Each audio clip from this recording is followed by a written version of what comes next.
everyone. Thank you for joining us here today on Veteran Voices. I'm your host, Mary Kate Saliva, Army veteran, and I'm really excited to have you join us today. And for those of you who are tuning back in, welcome back. So, Veteran Voices is a podcast as part of the Supply Chain Now family of podcasts, and you can get it wherever you get your podcast from. Veteran Voices focuses on interviewing veterans who are serving beyond the uniform.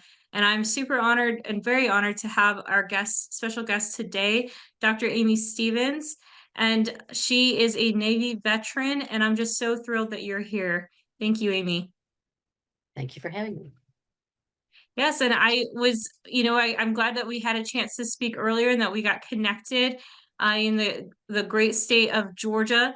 I'd love to kick off our episode as I usually do with some motivation, and you're welcome to sing or like you see. I know you mentioned Navy doesn't do the cadence thing, but if you'd like to provide us with your favorite motivational quote, I'd love to hear No Jodies in the Navy, very rare. We leave that to it. other people, so it's fine. You said motivational quote, and so it was kind of hard to know because sometimes I'll say like live large, live well, not large. Some people get way up there, but it reminded me of something that actually I've had on my wall for a long time. So I brought the proof, I Oh, have the great. pen. It's a very simple quote, but I actually came up with this a very long time ago. And it's from the Bible, actually, Oh, Ecclesiastes 4:6. And the translation in common language would be better one handful with tranquility than two with toil and chasing after the wind. oh, that's Is beautiful. that different? And It it's is very all different. about, I'd rather have peace than Yes. strive for something and have conflict. Is that I take care of business, no doubt, right? But why fight if you don't have to?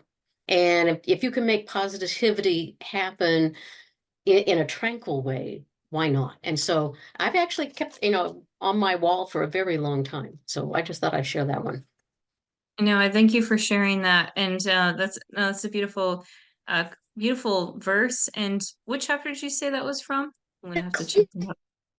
4:6. I don't remember. I must have been in a Bible study at that. And we're talking like almost 30 years ago that I came up with that. It was actually in my But office when I worked for see, the U.S. Department of Labor.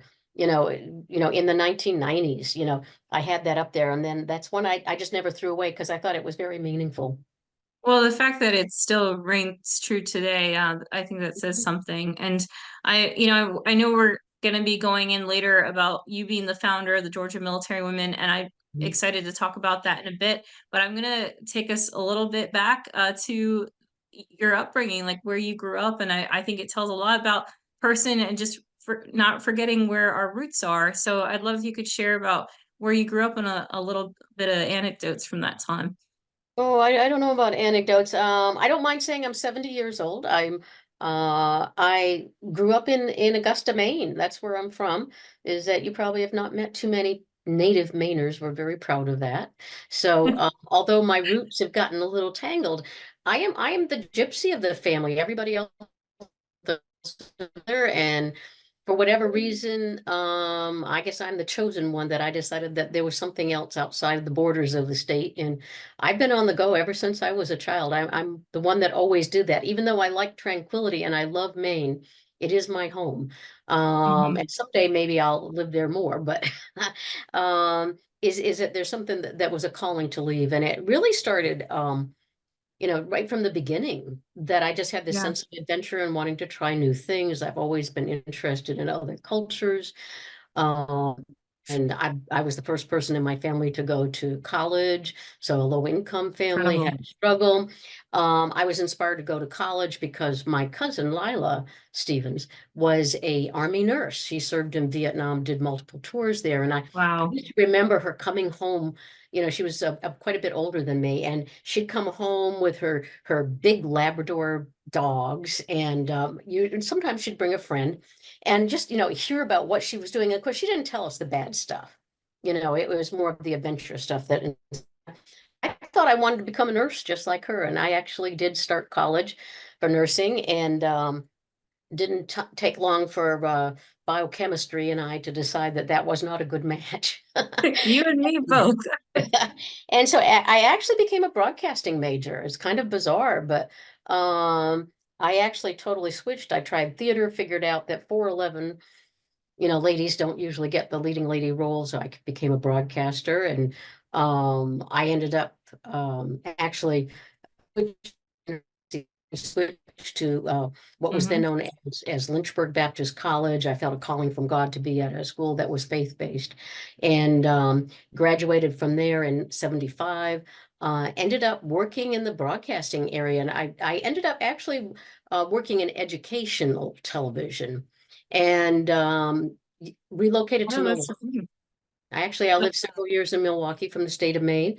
And then back then, women weren't that much in broadcasting even. And that's what I was gonna say. It's yeah, it like was kind of I a don't think cool it was thing.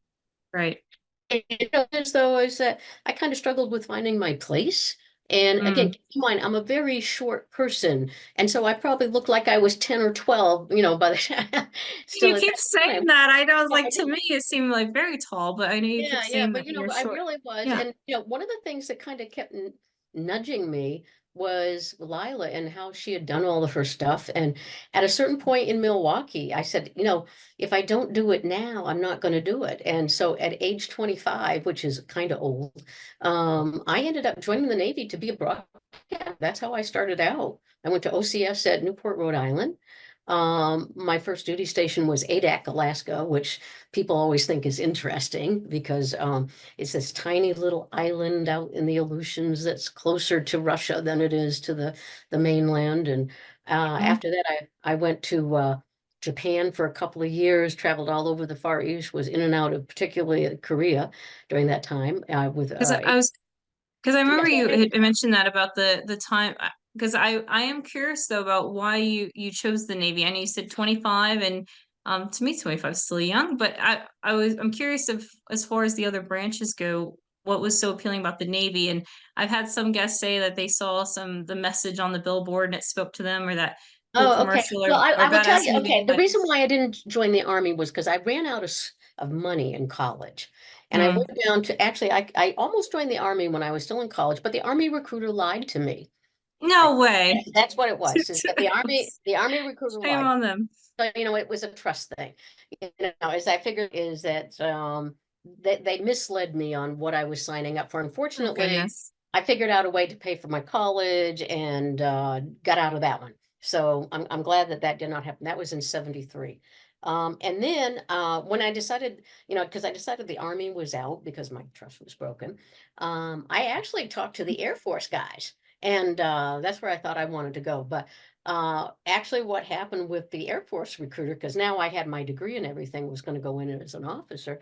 The guy was just hitting on me. He was all about how pretty I was and how great I'd look in the uniform and all of that kind of stuff. Mhm. So that's how come I went down the hall to the Navy. I mean, that's kind of what happened, is that I knew I wanted to join the military. As far as the Marines, no offense to my sea service sisters, I guess there must not have been a Marine recruiter on the hallway. But it ended up being the Navy. Um, and of course, I really did not know what I was getting myself into. The Navy had just changed, by the way, at that point in time. 1978 is the last year that the Navy had what were called the waves, women activated for Yes. volunteer service. And the Army had the WACs, the Women's Army Corps. That ended in 78. And so when I joined up in January of 79 and reported to Rhode Island for OCS, it was the first co-ed classes that they had ever had. And we weren't called Amazing. WINS anymore. We were called WINS, Women in Naval Service. But that acronym didn't stay very long either. But that's known for as years. And they really were not prepared for females at all. So it was quite a different type of thing, and having men and women in the same company, all of that kind of stuff. So it was a big transition. It was pretty clear that women were not really wanted in the Navy. We did Mm. some training where, like we'd go out for training cruises and things like that, and the chiefs that would make it very clear that they did not want us on their ship. That was very clear. And at that time, only one woman per class was allowed, as they had just started that. They would barely started having women go on support ships. So this would be like the oilers and supply ships, not never a combat ship, but the support ships, they had started putting enlisted and officer females on board, but only one per class. And actually they did Oh offer my me goodness. they did offer me the opportunity for whatever reason. I don't know. I'm always one of those that said, well, if somebody else isn't going to do it, maybe I should do it. So I was in a leadership position at OCS, and I was offered a ship, and I had joined the Navy to be a broadcaster. So that's how come I ended up actually going to ADAC as the broadcasting officer in a tiny Did you little. have any of the mentors at that time? You said they didn't know what to do with the women. I'm curious, did you end up having other, brothers in arms helping you out? Was it the women sticking together? How Well, was there it weren't during that that many time? Did you women to have many stick together. mentors? There weren't that many women to stick together. So, you just didn't see that So did many other anyone women take for you under one. their wing to help Uh, mentor guide not- you at that I, time? I, I would say not really. Is that Interesting. actually I don't want to get too off into the harassment type of thing. The sexual harassment was part of the story every place I went. Is that there were Wow, people that would be nice to me, but there was an reasons agenda. nice, is that there definitely was that. But if you try hard to get along with people, I would always find my people, right? People Mhm. that I could hang out with and do things. And actually I feel really blessed in my military. That's one thing I think most of us appreciate. And today, I still have at least one friend from every duty station I was at, somebody that I can reach out to say, remember when, we did XYZ. And that's very cool, is that It's very people cool. know where you've been. And if I wanted to go back to Alaska, I've got a girlfriend up there that I could call up, and say, hey, can I come visit? Yeah, they've got a guest room. Her husband wouldn't mind me coming. So, I could do that, tomorrow. And I love that. Or our friend from Japan lives down in Sarasota now, and she actually comes to visit me every summer. We have kind of this travel relationship, is that she loves to travel, and so do I when I I think can. that's fantastic. And that was one, Yeah.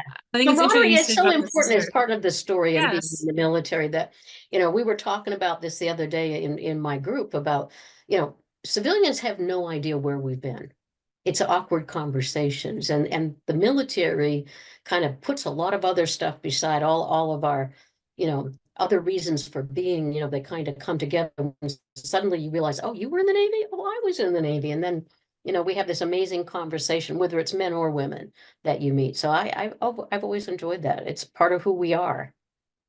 And I think that's so true. And I always say that there's never I can't really go anywhere without having a couch to sleep on when it comes to the 50 states, and actually I could probably include Mhm. the territories in that too, of just the incredible Right. men and women I've met in service.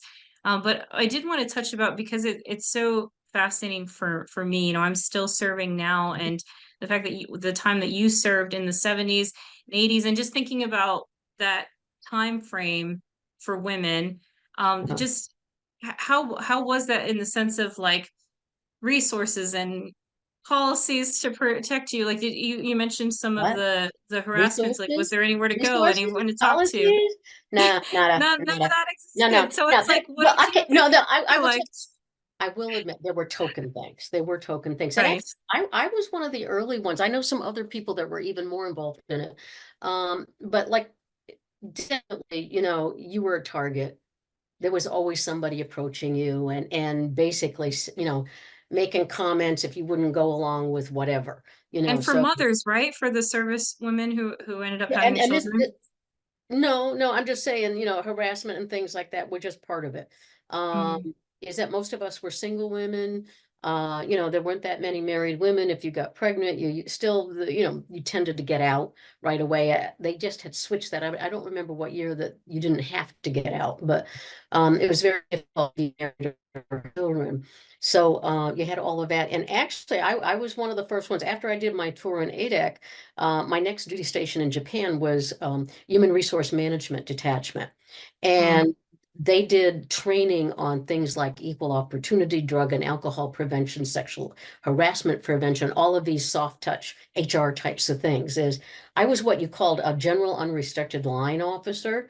Maybe I think I told you about that previously. I should tell that story again because I think Yes, people, you should. I want to hear that everybody acronym should again. know about it. Okay. At OCS. Okay, here you are with all the guys and the women and Officer Candidate School. officer Yes. candidate school. Okay. So you're there and you get to like pick your specialty type of thing. And so you got the submariners. I dated a submariner. I have stories about that, but I won't tell them now. And pilots went down to Pensacola, so we did not have pilots at OCS because we were up in Rhode Island. And you had surface warfare, and you had supply corps officers, and you didn't have medical people because they did a different training also. So you were a submariner or you were ships or you were supply or you were whatever else. And the whatever else at the time was called general unrestricted line. So when we talked before, I had you do it. And if anybody's listened to this, I want you to write down the acronym, get a piece of paper and do it. General unrestricted line officer. The first word, because we love acronyms. The first word is G, write that down. Write down a U. Restricted, write down an R. Line, write that down. What is girl? Exactly. Girl. Girl. It spells I'm girl. sure the guys And loved so, that. well, and the thing is that so general unrestricted line officers have the same level of command accession. So if nobody senior is present to take charge, that's what a line officer basically does in your specialty, right? But you take precedence over the restricted line and the medical people. So here I was, a girl in the Navy. And what was really funny was that it took a couple of years, but what would happen is that if somebody was in uh, a pilot or a ship driver Mhm. or driving submarines, and for some reason they washed out, they would become girls. So here we had guys becoming girls. Have you Oh, ever no. guys Way the way becoming back girls? then. And so they changed it. I don't know what they call it now. They've come up with some other little acronym to cover it. But basically, the girl designation meant that we did a lot of different things. So as a broadcast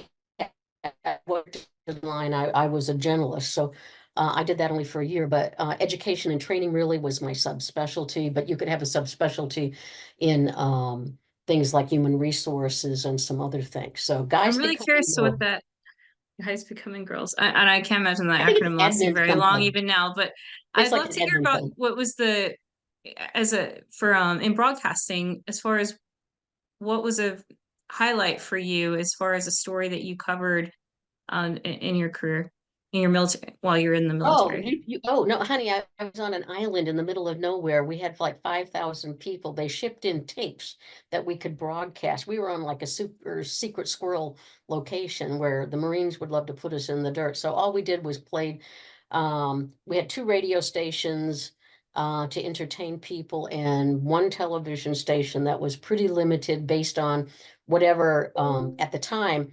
If do you even know what VHS tapes are? Okay, like Yes. tapes, okay. I Well, think you're back the then, last of our they didn't generation. even have VHS tapes, and they had the 2-inch tapes, and they would come on these big reels. And so we Okay. would Only in the movies I've seen those. okay, yeah, that I mean we are talking the dark ages. So, that's what we had. And we basically were a key part of morale on the island, really is what that was. And we would do annual shows and things like that. I do have a lot of stories about ADAC. I guess one of Amazing. the things was going swimming in the Bering Sea with the Marines. Again, there were very few women, especially women officers on the island. So I, of course, was very popular.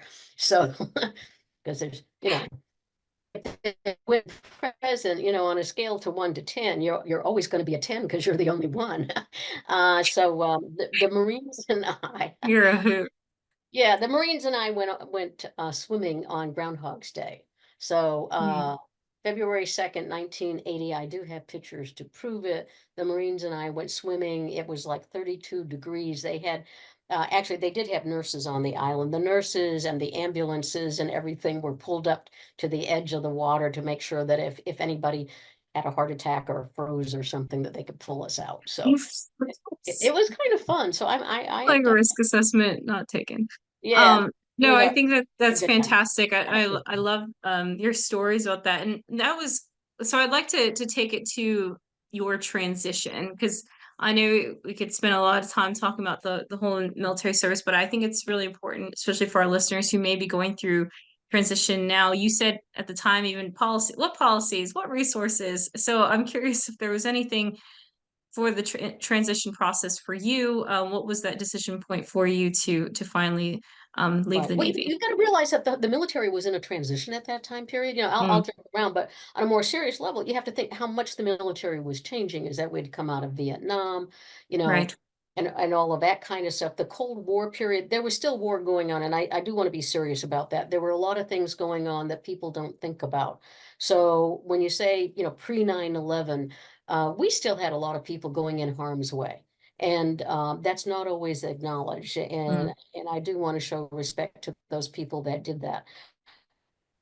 We were also, though, going through a cultural transformation because, again, it used to be that women were partitioned over on the other side of the base, you know, like wire fences and stuff. I've talked to some of my friends who are in their 90s that are veterans and say, "Oh, we never even talked to men," you know, because they kept us mm, so secreted. So there were a lot of issues, and that was how come I was one of the first HRM officers. Um, to be involved in integrating women into the services. And it really used to be one of the little um, hassles that I got involved in at one point was a unit that would not allow their women from their unit to date men from a different unit, for example. It was kind of like you owned them. oh, And, you wow. know, yeah, I mean, there was this kind of conflict. So there was always like this little turmoil type of thing going on of ownership and traditional roles of women also during this time period were also changing. My follow-on duty station after Japan was I was a boot camp division officer at RTC Orlando, Recruit Training Command Oh, Orlando. interesting. And among other things, I am the proud, at one point, officer in charge of the swimming pool. You know, one Back in the boy. water you went. This time warmer, I'm sure. It was much Than good warmer. old And Alaska. I can't swim, but you know, that was where you know, women could not become, you know, some of these elite things. I mean, everybody had to learn to not drown, but other than that, but also one of the things I got involved in a training program that they were assessing um whether or not women could be in some of the non-traditional trades. Is that again, thinking in terms of women were mostly in the pink trades, and so now all of a sudden they were training people to be like torpedomen is one of the ones I thought of. And so that transition meant that they were assessing actually the way I was involved in it at that time was the actual strength of women in order to Mm, do that job. Because in the heat of battle, somebody who's stronger with, I mean, we're talking long tubes or torpedoes, just like on TV, right? You can grab them with the adrenaline and put them in the chute and off they go, right? To kill somebody. A lot of women do not have the capacity to pick something up like that. I mean, I could not wrap my arms around it. My arms are too short. But they would have a system of winches, you know, that there would be a proper way and safer way to do it. And the question would be, you know, could the job task change? And so there were all of these kinds of assessments going on at the time. And just briefly progressing through my career, I was XO at a reserve center in Charleston.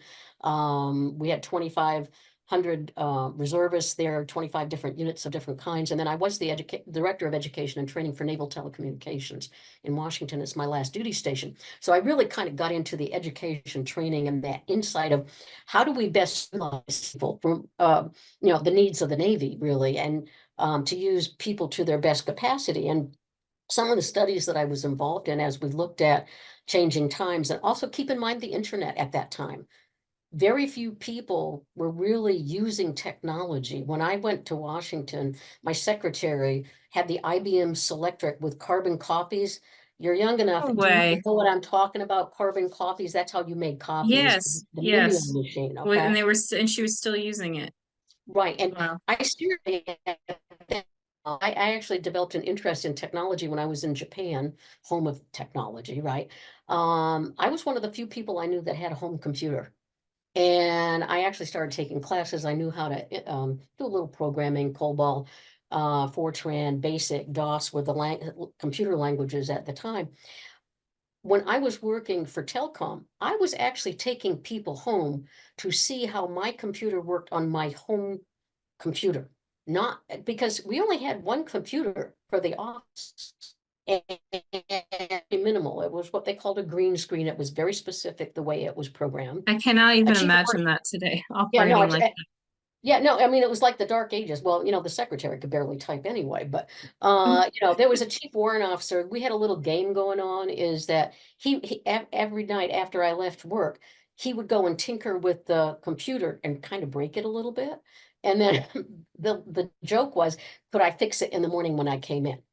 So Mm. enhanced my skills because he was smarter than me on some of that stuff. So it was so You're fun. a We had fun. pioneer. You're pioneering. A little bit, a little bit, but Incredible. and that was the time period when all of the radioman class training courses and communications courses for officers in Newport, in Monterey, were all shut down because we had to do a complete job cast and realign all of the training to this new thing called the internet. So that was a very interesting time, and by then it was like 1989, 90. Is kind of put that in context for you. But so, when you think about transition, because I got off, you can hear some of the stuff I was doing, right? Kind of leading edge technology, all of that kind of stuff. And it was pretty exciting times. At the same time, another thing that a lot of people may not know about me is that when I was stationed in Charleston, as the XO there, I adopted a special needs child. And that's a big part of my story, is that my son was 12 years old. He came out of the foster care system. Um, like many prospective adoptive parents, you get focused on the adoption where you don't always listen to all the challenges that you might be facing. And my son was definitely a challenge. I won't go into all of the specifics of it, but it really impacted me personally. And although my son is going to turn 50 this year, actually, so I did keep him. He was quite a handful as an adolescent, and it really inspired me an interest in adolescence and psychology and things like that, which I had not done in the Navy. I was Right. discharged from the Navy I had a medical discharge. I got a degree in counseling, actually. I went to Johns Hopkins. Um, and so get discharged, finishing up my degree, having an acting out teenager at home. Um, and I was a single parent. That's not that uncommon a story, probably, for a lot of other women, that that our caregiving is for our children is very important. That Right. I was trying to get myself lined up to know what I wanted to do. I did go to the Department of Labor. I went to the VA, and things were pretty rudimentary at that time. In fact, at the Department of Labor, I found myself giving spontaneous classes out in the waiting room to people because they did have this kind of a computer, but nobody knew how to use it. And I said, well, if I'm waiting to talk to somebody anyway, I'll show you how to use the computer so you can help yourself look for a job. It was like that. Is that because I'm kind of a helper person sometimes, but I didn't find a good job right away. I mean, I would thought with all my background that, and of course I did the little career segue into the counseling area. I just did not get the job I thought I would get. And it really took me about 5 years to stabilize.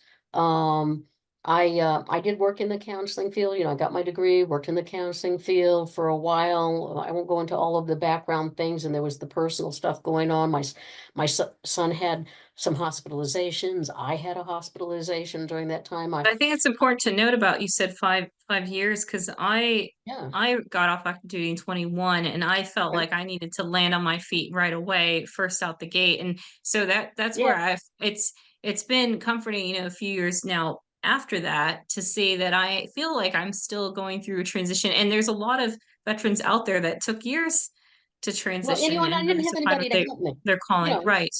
I mean, my family's up in Maine by then. I was actually living in Maryland, so I had friends, of course, but that's, it's different. They're not responsible for Yes. me. They're not taking care of me. And, and I'm, smart girl, you'd think well educated, found some jobs, but, I found a lot of the things that I was doing was not particularly, Even a specialization, like you said, like even though you didn't do it while you were on active duty, and then you were pivoting careers, which I think is Right. also important Which to a lot of people highlight, do. because what you did, exactly what you did on active duty isn't necessarily what you have to do.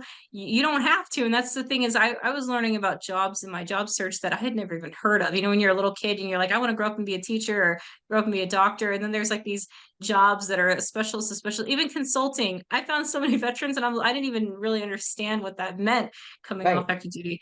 So I think it's incredible, you know, with the work that you're doing now. But I think that that's something I really want to highlight, is that it took you Well, it that really many did, years after. and it was very, very difficult because I'd gotten into the passion of special needs kids is really what it Right. was. I actually became an activist in the, people that have, most people now would not know. I'm the founder of the Adoption Therapy Coalition in Washington, D.C. It's been Mm, drawn into another organization at this point, but there really was no counseling provided for children that coming out of adoption. And my son had a very terrible background of abuse. Remember, he was 12 years old when he came to me. The foster care situations and very badly abused.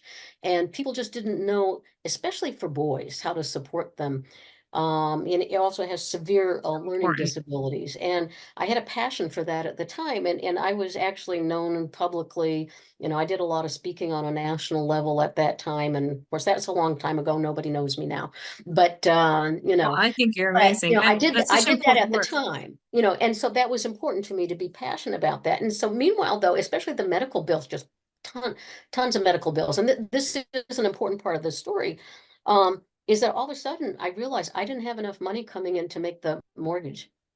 Mm. I just really didn't. And so being proactive, what I actually did was I had a couple of potentially good job officers. I was actively seeking work. I was working at a temp agency. Turns out I'm a talented telemarketer. So I, There you know, you go. no, I mean, that's what I I do did. remember them, the telemarketers still Yeah, haven't made it. I did telemarketing to get regular income coming in, taking care of my Mhm. son, taking care of my own medical issues when I had emergency surgery. Um, and so I ended up putting my house on the market. I had a really nice sporty car. I turned it into a dealer and got myself a van in case I had Mm. to live in it. I I sold my house like within a week. I didn't realize I should have asked more money for it. I didn't lose any money on my house. I made about $20,000 off the house. Okay. But I ended up moving in with this lady that I met through my church. I rented a room, so I was paying that, never expecting that I would be there for 6 months, which is what actually happened. I got Mm. myself this thing that was new. Remembering I'm an early adopter of technology, they had come out with these things called bag phones, cell phones, the early version of Almost cell. like bag phones. Serious. Okay. That, yeah, Oh, the big one because it had the antenna. It was like really, yeah, you had to oh, like yeah, pop all of out, this right? stuff. Yeah, yeah, it's like in a history book for you. But no, I went out, I got myself a cell phone, I got myself a post office box, I got myself a car that I could sleep in. Keeping in mind also, I had struggled financially a lot when I was in college. So I Mm. knew what it was like actually to sleep in my car, not have a place to live permanently. So I had already experienced that. And I said, heck no, I'm not going to be sleeping under a bridge. I worked it out for my son to have a safe place. What was the He job hunt like? Was it still like, you know, and forgive me, was it like an internet search? Was it newspaper, Oh, no, classified that ads that was circling? where, Like what, yeah, how did the job hunt go for okay, that? remember that the internet was not a thing, right?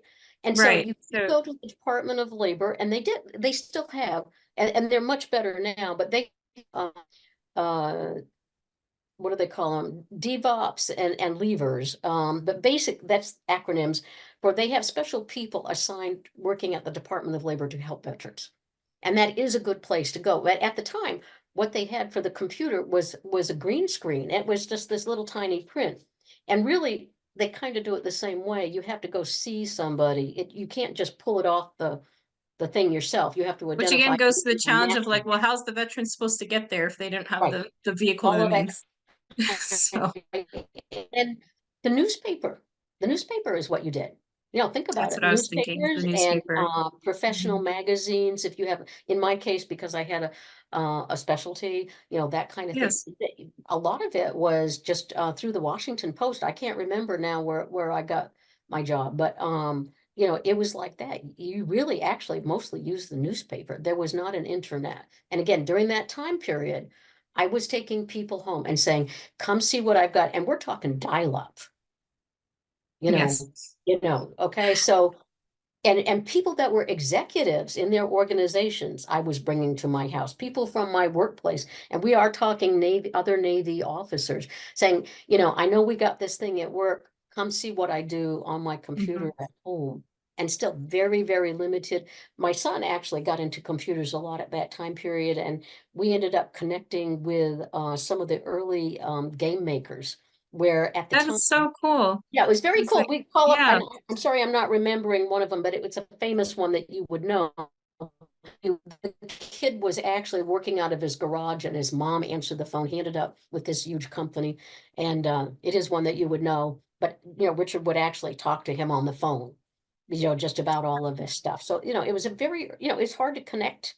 You kind of had to know people. So, you'd go to, meetings or things, but a lot of it was just somebody you knew, the newspaper, and you could go to the Department of Labor, but it was very limited. So it was hard to And that's find. like, even with the limited resources, there's still challenges that transitioning service members are facing today. I know during the pandemic, when things were shut down, it did seem sort of primitive of having to do it the old fashioned way of trying to call up people because there weren't in-person events and networking and job fairs that were going Mhm. on in the same way as pre-COVID. So I'd love to hear about what your advice would be to those who are transitioning now. Any sort of advice, guidance that you give to those going through the process.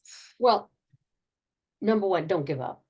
The right job is waiting for you. You may have to have a couple in betweens, and that's okay. I mean, I have for I feel many, like many I'm years, I absorbing had. this knowledge too. This is me Okay. going through Okay. my No, no. transition with you. Well, because like when you see somebody like write their resume and they give you like 20 different jobs that they had, my telemarketing jobs are not on my resume. Give me a break. They're not. But I Come will tell on. you, for a Yeah. long, no, but I will tell you for a long time, I had my secret resume, my Mm. special resume, and that was my telemarketer jobs. And it was the one that did not list that I had a master's degree in counseling. And when they asked if I went to college, I would just say yes. I would not say that I even graduated from college because I needed the job. So I dumbed myself down because I needed the job. And, by the time I moved here to Georgia, I had a ton of debt. I was so blessed that I found a job with the US Department of Labor down here in Atlanta, but that took a long time to do. And I still had all of that debt and I had to work my way out of that. I worked 3 jobs once I got down here. I had my daytime job, that was, the full-time job that I moved here for, but I had a nighttime job and a weekend job. And the way that I, Wow. to get myself out of debt. And no, those people did not know my level of education, and because it didn't match. It didn't really care. So if you're good at something or you can at least tolerate it, so to work retail, I mean, that's the kind of job that really sucks. But the way I was brought up, we were taught to be self-sufficient. We did not, and social services, what's that? Mm. I think they had food stamps because, but I would be embarrassed to ask for that. Said I know how to eat peanut butter sandwiches and ramen noodles, right? Now, I And had to ask, did you at the time still identify as veteran? Was that something that was brought up? Was there any value to it for employers in the yeah, job hunt? I'm glad you brought that up. The way that I got my job was because I was a disabled veteran. Is that Mm. apparently, and it must, and see, the thing is, the Maryland Department of, the state level of Department of Labor actually is probably the way that I got the job down here because they kind of held the jobs, right, in their Right. system. Um, and apparently there had been some kind of thing where they had to hire a certain number of veterans, I guess, with the US Department of Labor. And so it was very interesting at the time. I went down there, I interviewed in September. I did not get the job. I don't know what happened, but then I got a sudden phone call in February, several months later, saying, "Oh, we want to offer you the job." And it was another veteran and myself that were hired. We were the last veterans that they hired during, that I worked there for about 10 years. They I did think that's not hire. important to note. Yeah, is that apparently there was a checkoff list there. I don't know if there was a lawsuit. I never understood it. All I knew was I got myself a great GS9 job, and I moved down here, and I've stayed here ever since. And I was again, getting what, and that would be another thing, is get what you came for, figure out how it works. And for me, I had done 11 years on active duty, that I could buy my military years in my federal government job, which I did right from the beginning. I said, what, how can I make this 11 years count? I did get a separation pay because of the medical discharge. So I got Right, like a golden parachute, which helped keep me afloat for quite some time. But okay, can I buy those 11 years? Because I had heard something about that. So I was able to get right. that taken out incrementally, not in a lump sum. So you Mm, didn't really notice it was missing, even though I was working those extra jobs. So I got that taken care of. And then what does it take for me to get to the end of the game for retirement? And in my case, I actually took early retirement at age 50. I had a lot of stuff going on, and without going into all the details, I retired at age 50 with a combined 11 years active, 9-something years with civil service. And so I got a civil service pension at age 50, not a very big one, but it mhm. came with health insurance at the time. That was 2004. Very important to have health insurance, because you didn't have social programs that were going to pay for my health care. And Right. since I had health problems, I knew I needed to have health insurance. So I would have toughed it out longer. I would have had to probably work until I was 55 to get a regular one, but they had an early out. They were doing a downsizing or something, just like the I'm glad that you mentioned that about the buyback because that is something I know with the veterans getting this. hired and by the government to do that. Mhm, And what I wanted to ask about because I just be mindful of your time and the time on mhm. for our talk, but to talk about leading into the organization, why you felt that the need to start the Georgia Military Women and some of these things that you're bringing up now as far as advice. Curious if that's carried over, but would love to segue into that. Okay. Well, Georgia military, an anomaly for sure, is that I came down here, I finished my career. I ended up, because of the job I took, I did not have to get licensed, and licensure was kind of a new thing for counselors back in the 90s and Hmm. 2000. It was just a new thing. So I realized after I retired, I needed to take a break also for some family reasons. I my licensure taken care of first. When I retired, that was a priority. Right. um, as soon as I got licensed, then I was able to open a small private practice. And I think that's having self-control of my business. We like that flexibility. And I think that's something a lot of veterans are entrepreneurs. I I didn't agree really with want you. to work in a big practice with a whole bunch of other people telling me what to do.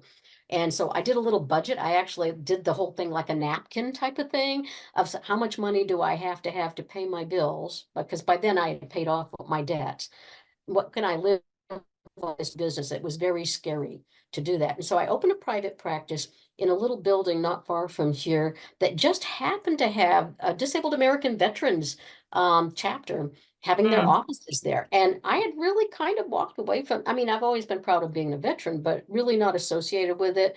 Being discharged rather than retired. I don't have an ID that could get me onto the local base. And you know, I I really wasn't involved. And because I was there with the guys, that kind of hooked me back into it.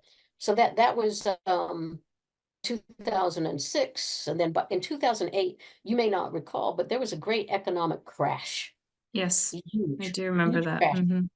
And I was doing relatively well. I was hitting my numbers as far as how much I wanted to make. I had expanded my office. I'd hired a couple people actually to work for me. But when things fell apart, kind of like COVID, I guess, I realized, oh my God, I better get myself a job that has more steady income. And just happened that the Georgia National Guard needed a director of psychological health. And turned out they wanted somebody that had a doctorate. And by then I had finished my doctorate. So, I'm a great believer in things go up and down, but God's timing is always good. So for me, I had the doctorate at exactly the right time, at the Mm, right place, and I got the job for 3.5 years in a brand new program that they had never had before, because previously they would have had counselors on active duty, but they didn't have them for the Guard and Reserve. And also you have to remember at that time, and I'm an old XO of a very, very large reserve.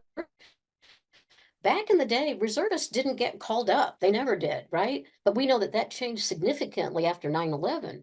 And so Right. the Guard and Reserve are critical members of the force now. And what they realize is that when service members come home from that are regular active duty, they're going back to their bases, but Guard and Reservists are going back to their houses, back to mama or their wife or husband or whatever, and that they weren't getting resources. And so for 3.5 years, I did that. It's a unique thing. I was the only behavioral health person for the entire Georgia Guard. That's 14,000 people plus their dependents. So my caseload was very, very large. I will certainly admit to being a victim of compassion fatigue and burnout. It was a very difficult job. We Mm, had a lot of fatalities. I attended all the funerals. A lot of mm. people that were wounded. I regularly went to the WTUs, and there's some very serious stuff that happened during that time period. But one of the biggest things that I found in it was that once people realized I was there as a contractor and that they could really talk to me privately, and I would not tell their business and it would not get into their It's so, military I mean, that's so records. important. That's the key. That won't get on the I record mean, and their you command won't know, know. Right. right, at the Guard, they wanted me to have like office hours and everybody could see who was going in. But my contract did, actually, and I learned from this, but it basically was supposedly that I was supposed to be available 24/7, and I really was. I had calls all through the night, all through the weekends. That's how come I got so burnt out. But it was so important, and especially among the women, okay? Yes. Much smaller component. And we are talking 2009, 2012. That was a time period where military sexual trauma was really coming out to the forefront. There were some very brave women trailblazers that were speaking up publicly and speaking before Congress, that before we always knew about it and sometimes you talk about it, but it would all, you Which years was this, Amy? 2009, 2012, 2009. that was a pivotal Okay. time period. Yes. It really was where there was congressional interest in it and so people were talking about stuff in a different Mm, way. And especially the ladies could come in and there were some things going on, which I can't share here, but I said, number one, I believe you. That's mm. so important to validate what people Critical. said. Very critical. And I can tell you one little story is that there was somebody who was assaulted in Afghanistan or Iraq was it? I forget, one of those. Anyhow, I'm doing a yellow ribbon event down at Fort Stewart, and I would do separate groups for the females because it was infantry units. And I'd ask the girls, I'd say, women, I should say, because they're all grown-ups. But I'd say, do you want to have a formal class, or you guys just got back? Would you like to go to Starbucks? I'm buying, and because it'd be like only 5 to 10 Yeah, ladies very in small the group. Right.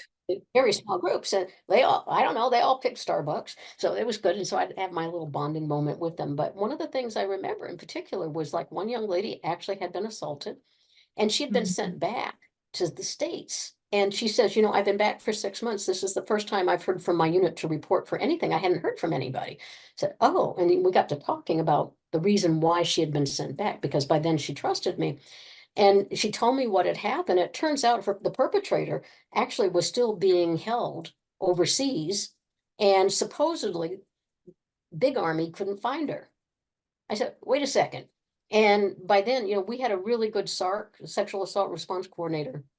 And I connected her up with that person. And that perpetrator was convicted of his crime, wherever the Army jail is in South Carolina. But there were things like that where there were so many gaps.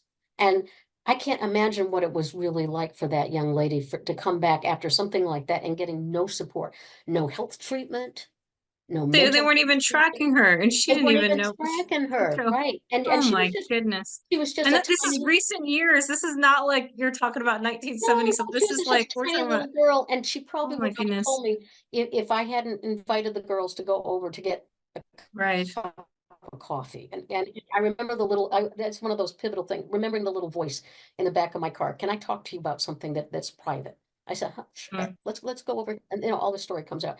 And it just really inspired me that I needed to have something. And because of my employment, I really couldn't do much, because there's rules, with the employment and all of that. But once I left the Guard, that's when I started Georgia Military Women. It's an online Facebook group is all it is. It is not a nonprofit. There's no cost to joining it because we don't have a bank account or nothing like that. It's just Hmm. girlfriends that we started with 100 ladies in the Georgia National Guard.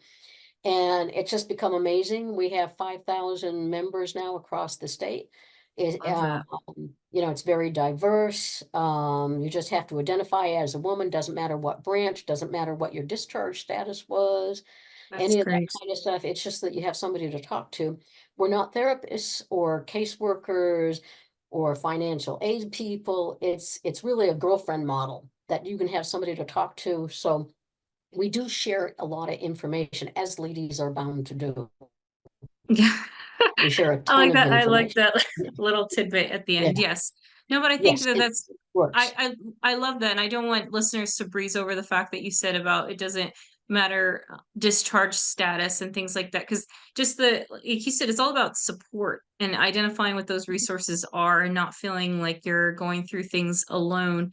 Because people hit different rock bottoms at different points in their life, and you just don't know where people are at. So to have a Right, support yeah. Well, system like because we that, a have like group all like that to kinds of know where people ages, are. Yeah, somebody and who's that whatever branch it is, really a because sometimes veteran, you feel branch, but you whatever know, branch it is, whatever your status well, was, and, but and to be may, able to maybe you didn't make it through boot camp, but you right. raised your hand and you tried, and maybe you had an injury in boot camp, Mhm. and did you get your benefits for that? Because a lot of times people don't know about line of duty injuries make you eligible for Yes. compensation, and if you are unfortunate enough to experience military sexual trauma, that is a form of PTSD. Okay. And there may be compensation available for that, as well as if you broke your leg, So it just kind of depends. So often I will find, and older ladies especially have no idea that, hey, if you went to Oh, medical, yes. I met one lady who had had a heart attack on active duty. I met her at a job fair, and she was an elderly lady looking for a job because she was in financial distress, and we chatted, as I'm apt to do. And she's telling me about her heart surgery on active duty. I said, well, have you ever filed a VA claim for that? She says, I didn't think I could. Wow. And so, like Really. that was like 30 years prior. She should have been receiving VA compensation for that Even when you entire. mentioned like Cold War era, like it's like we don't have to, it's I feel like I keep running into so many Cold War era veterans that haven't filed or don't know what the resources are available to them. So Right. I'd love to see what how can our listeners get a hold of you? Because you have such a wealth of knowledge and information, and just your kind heart, and you're there to listen, and you'll believe.